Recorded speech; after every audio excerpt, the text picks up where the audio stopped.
Welcome back, and now for the news in detail. We start from the US, which has told Turkey to scrap its S-400 missile deal with Russia or face harsh sanctions. In an interview, White House National Security Advisor Robert O'Brien said the curbs will pass US Congress with overwhelming support. His comments came ahead of a visit by Turkish President Recep Tayyip Erdogan to Washington on 13th of November to meet US President Donald Trump. The two leaders are likely to discuss crucial issues that have had the NATO allies at loggerheads. O'Brien said Trump will clearly lay it on Erdogan's visit that there is no place in NATO for Russian missile systems. Turkey has not yet activated the S-400 missiles. Washington still hopes to persuade its ally to walk away from the Russian systems. Turkey has started repatriating captured ISIS militants to their home countries. Earlier, Turkish Interior Minister Salman Solu warned that Ankara would go ahead even if the prisoners had their citizenships revoked. Interior Ministry spokesperson Ismail Shtaghli said an American has already been deported, while 7 Germans will follow shortly. Shtaghli said 3 more Islamic State militants will be sent back today. Turkey aims to repatriate around 2,500 militants, the majority of whom will be sent to EU nations. Iran's President Hassan Rouhani says he is open to talks with the world, but his country won't bow down to humiliation. Tehran had previously ruled out any negotiations on the 2015 nuclear deal after accusing the US of bullying. Appearing in the central city of Yazd, Rouhani said he was in contact with the world leaders to produce a solution to the crisis. Rouhani said he won't lose a chance to hold talks that solve Iranians' problems. Iran's tensions with the US escalated further last week when Washington slapped a 3rd set of sanctions on Tehran. The UAE has also called for an immediate dialogue between Tehran, world powers, and the Gulf countries to reduce the tensions. Iran and Russia have begun building a second reactor at Tehran's sole nuclear power plant in Bushehr. The project is one of the 2 reactors under construction since 2017 at the Bushehr site, 750 kilometers south of Tehran. Iran's atomic energy head Ali Akbar Salehi and Russia's nuclear agency deputy Alexander Lokshin launched the new stage. Salehi said after the completion of these projects in the year 2027, Iran will have 3,000 megawatts of nuclear electricity. Meanwhile, the Iranian Foreign Ministry said Tehran does not intend to quit the Non-Proliferation Treaty for the time being. Spokesperson Abbas Mousavi said Iran's steps are measured and taken according to the reactions of signatories of the 2015 nuclear deal. Gambia has filed a genocide lawsuit at the UN's top court accusing Myanmar of carrying out mass killings of the Rohingya Muslim minority. The motion was filed on the behalf of the 57 member states of the Organization of Islamic Cooperation. Gambia's Justice Minister Abu Bakr Tambadou said an urgent temporary injunction has been sought in an attempt to stop Myanmar from committing further atrocities. Both Gambia and Myanmar are signatories to the 1948 Genocide Convention, which compels all parties to prevent and punish the crime of genocide. More than 700,000 Rohingya Muslims fled Myanmar in 2017 after a brutal military operation in the northern Rakhine state.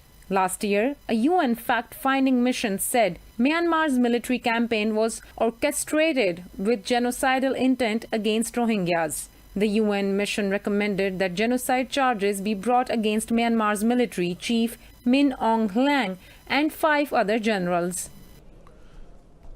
For more on this, we are joined by our correspondent, Mia Alberti in Brussels. Mia, please tell us more about the petition filed by Gambia on the behalf of the OIC. So as you just said, this is on behalf of 57 other countries. So this is actually an international cry against Myanmar. And the question about why is also related to who is behind this. And that's the Gambia's Minister of Justice and current Attorney General. He was part of the Rwanda genocide case in the United Nations. And he visited Rohingya refugee camp quite recently. And he says that he was shocked by what he saw and that he had to act act. And today, talking in The Hague, as he filed this lawsuit, he said that it would be a shame for our generation if the world looked at these atrocities and didn't act. So what they are accusing Myanmar of is rape, murder, ethnic cleansing, and many other crimes. So they are hoping that the International Criminal Justice Court will be able to accept this case.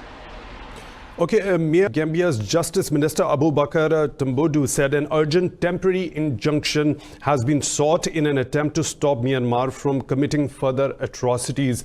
Now, would you elaborate on this particular thing, if how the ICJ is going to proceed with this particular thing if it accepts the petition? So what they are hoping is, actually what they are afraid of is that Myanmar is destroying evidence of these crimes and destroying the possibility of a future investigation. We know that there have been Rohingya villages that have been destroyed, burned to the ground, witnesses that might have been killed. So what they are asking the international community is to force Myanmar to stop what they're doing right now, to give a chance for a fair trial with evidence in the future. But of course the question here is that the ICJ actually has no practical jurisdiction to mandate Myanmar to do anything, just to create more pressure. So I think the difficulty will be that even if the court accepts this request for the immediate halt on damaging actions in Myanmar, Myanmar is not actually compelled to follow through with it. Okay, Mia, there have been earlier reports by the United Nations that the military in Myanmar was involved in the war crimes against the Rohingya minority over there. So if this petition is taken up by the ICJ, so can we expect a proper trial for all those war crimes as well at the ICJ? So I think that's the importance of this case. If the ICJ accepts this case and decides to sentence against Myanmar, in practical terms, like I said, they don't have any means to impose it, but they can influence more international pressure against Myanmar, the government in Myanmar, and they can also influence the parallel case going on in the International Criminal Court. And they do have the power to sentence war criminals, including for the crimes of genocide. So whatever the ICJ decides can influence and result in a direct sentencing by the ICC. Thank you, Mia, for joining us from Brussels, our correspondent joining us from Brussels, as Gambia has filed a petition in the UN's top court asking for an injunction to stop Myanmar from committing a genocide against the Rohingya minority Muslims over there. Now, moving on, Indian forces have martyred 2 more youngsters in occupied Kashmir's Bandipora district. Locals say Indian occupation troops martyred the civilians in a cordon and search operation in the district's Laudara area. They said one of the youths was martyred last night, while the second was martyred today. 12 civilians have been martyred last month. New Delhi's curfew and communications blackout in Indian-occupied Kashmir has entered 99th consecutive day. The lawyer of the All India Muslim Personal Law Board has accused India's Supreme Court of ignoring evidence in the Ayodhya case. On Saturday, the court decided the mosque's land should be given to Hindus in a controversial verdict. In an interview, Zafar Yab Jilani said Hindus could produce no documents in court to prove the site was the birthplace of their god Ram. He said Muslims were not stopped from praying at the mosque because there was no claim of any idol being present. Jilani said a few restrictions were imposed after Hindu idols were found inside the mosque in 1949. He said Hindus only began claiming it as the birthplace of Ram after that date. Jilani said he will file a review petition in the top court and believes the decision will be overturned. China's President Xi Jinping is holding one-on-one talks with Greek Prime Minister. The two countries are set to boost cooperation in education, shipping and the energy sector. China's foreign ministry says the visit will have historical significance for the development of China-Greek relations. It said it will boost the development of Beijing's Belt and Road Initiative. Greek Foreign Minister Nikos Dendias said relations with China are a priority because it invested in Greece when others stayed away. In Hong Kong, police have shot and injured a protester during anti-democracy demonstrations in the eastern district of Sai Wan Ho. Authorities say the man is in critical condition. He is the third person shot by police since rallies began 24 weeks ago. Later, a pro-government supporter was set alight after a heated argument with the protesters. The demonstrations are demanding greater electoral representation and police accountability. But Chief Executive Carrie Lam said the protesters' actions have far exceeded the call for democracy and they are now the people's enemies. She warned protesters they would not succeed in getting their demands. To the protesters who purposely destroy Hong Kong, your demand will never meet. Your action of injuring innocent people will definitely not help you to secure what you called the political demands. I want to reiterate that violence will not resolve problems. Violence will only bring more violence and hurt our society. Spain's ruling socialists have won the Sunday's general election, but not a clear majority. With 99% of the votes counted, PM Pedro Sanchez's Socialist Party has won 120 seats. More in this report. Ever since the end of the two-party system in 2015, Spain has struggled to put together a majority government. For the fourth time in as many years, the Spanish failed to agree on who they want to run the country. Despite winning the elections for the second time this year, Pedro Sanchez is virtually powerless because he could not win the necessary 176 seats. This time, he says he will end the gridlock and build a stable government. We will act with responsibility and generosity, and my endeavor this time is to put together a government no matter what. We will have a progressive government. Because of that, we will unblock the political situation in this country. Preliminary results show the right-wing Popular Party is second on 88 seats. Their leader, Pablo Casado, said his party is waiting the Socialists' next move. First, to be really exigent with the Socialist Party, we are going to see what Pedro Sanchez proposes. And after, we will express our responsibility because Spain cannot continue in a deadlock. That's why the Popular Party, with better results, we are the only centre-right party which can lead the country. We say to Pedro Sanchez that now the ball lies in his court. Spain has suffered parliamentary deadlock for 4 years with no one party securing the majority required to form a government. Romania's incumbent President Klaus Iohannis has won the presidential elections first round. Exit polls show Iohannis will face opposition Social Democrat leader Viorica Dăncilă in the 24th November runoff. Iohannis has taken 39% of the vote, followed by Dăncilă on 20%. Exit polls show the Save Romania Union leader Dan Barna won 16%. Speaking after the initial results, Iohannis said Romanians are leading the process of changing the country for the better. He needs to win 50% of the votes to avoid a second round runoff. Bolivia's President Evo Morales has resigned after the military called for him to step down. The military asked Morales to surrender his mandate to ensure stability in the country. The demand came amidst a violent protests that have rattled the country and claimed 3 lives over the past 3 weeks. Details in this report. Crumbling under mounting pressure from the military and dying support from allies, President Evo Morales has stepped down. Police Commander Vladimir Yuri Calderon says there were no warrants issued for the two. But the embattled president says he and Vice President Alvaro Garcia are the victims of a coup and facing arrest. To my brothers and sisters of Bolivia, the whole world, I want to inform you from Loca N.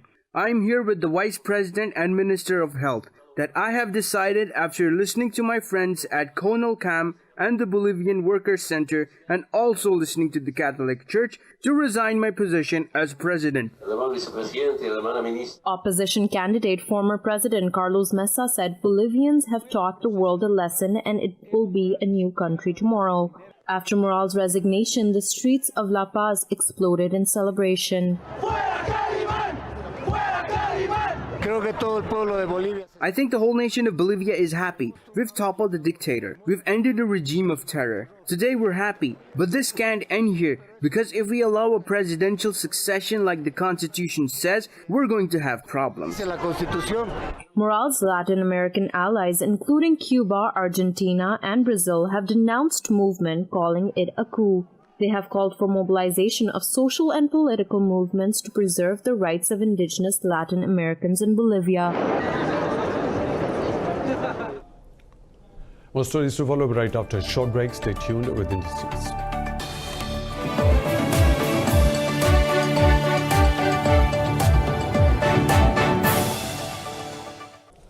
Welcome back. The death toll in Cyclone Bulbul has risen to 20 as it ripped through Bangladesh and India. The storm packed winds of up to 120 kilometers per hour, injuring dozens and destroying thousands of homes. Officials said 10 people were killed in the India's West Bengal, while 2 others died in bordering Orissa state. In Bangladesh, 8 people were killed, while 20 others have been injured. Officials in Dhaka said the cyclone also damaged 4,000 houses. They said over 2 million people across Bangladesh have been relocated to cyclone shelters.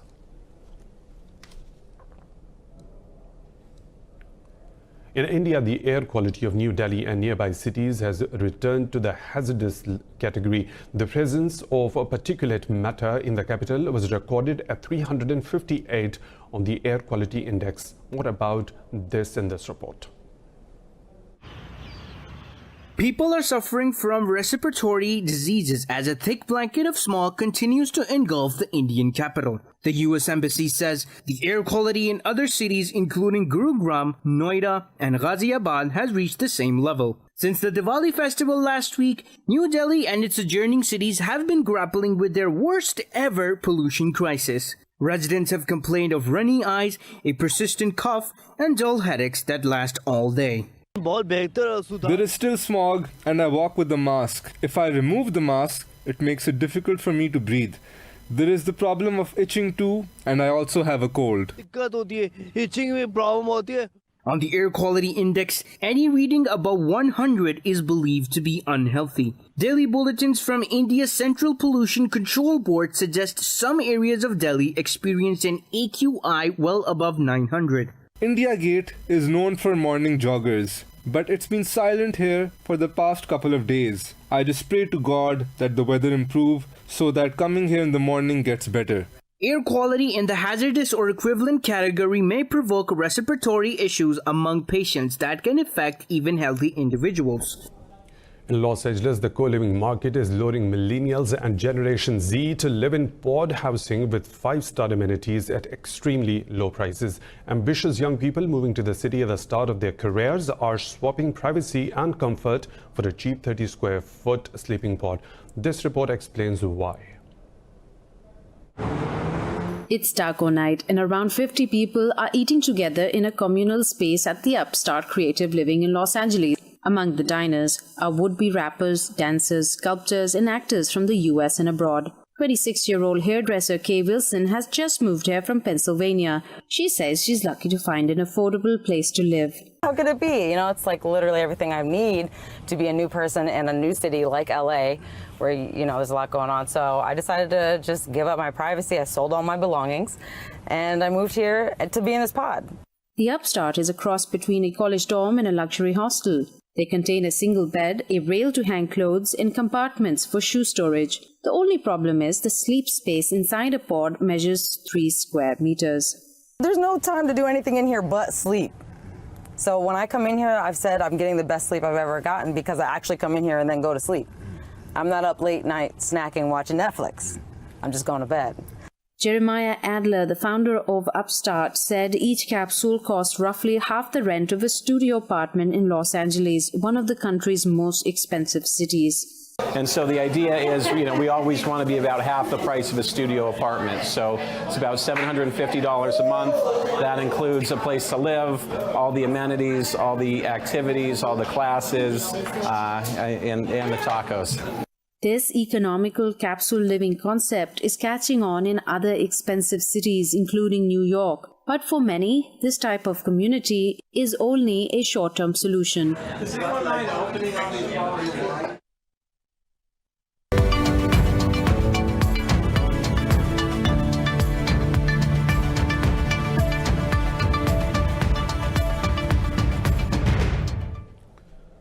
The annual Singles Day shopping blitz at China's e-commerce giant Alibaba has topped $24 billion in less than 24 hours. It is the 25% increase in the sales compared with the last year. Singles Day has been promoted by Jack Ma since 2009 and has rapidly grown to become the world's biggest online sales event. Called Double 11, the festival's name comes from the calendar date November 11th. Last year, Alibaba sales left Cyber Monday sales in the US far behind at nearly $8 billion. Alibaba says it expects over 500 million users to take part in this year's festival, 100 million more than last year. It also comes at a crucial time for the company, which is looking to raise some $15 billion with a share sale in Hong Kong this month.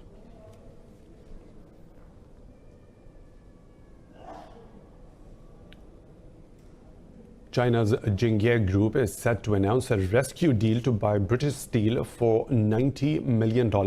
Earlier in May, British Steel was put into compulsory liquidation following consistent losses. The closure would have jeopardized 5,000 jobs at Scunthorpe, Northern England, and a further 20,000 in supply chain.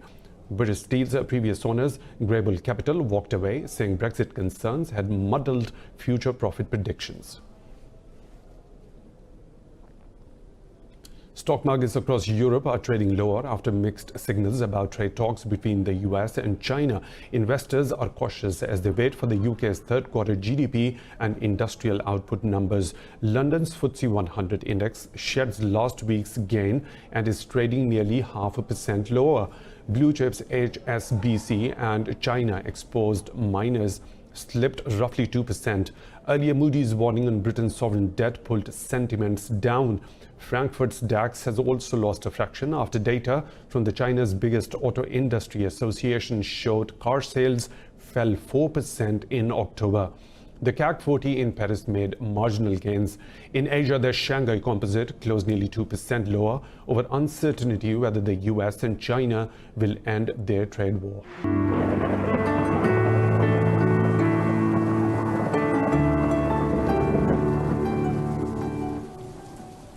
And now the weather situation from around the globe.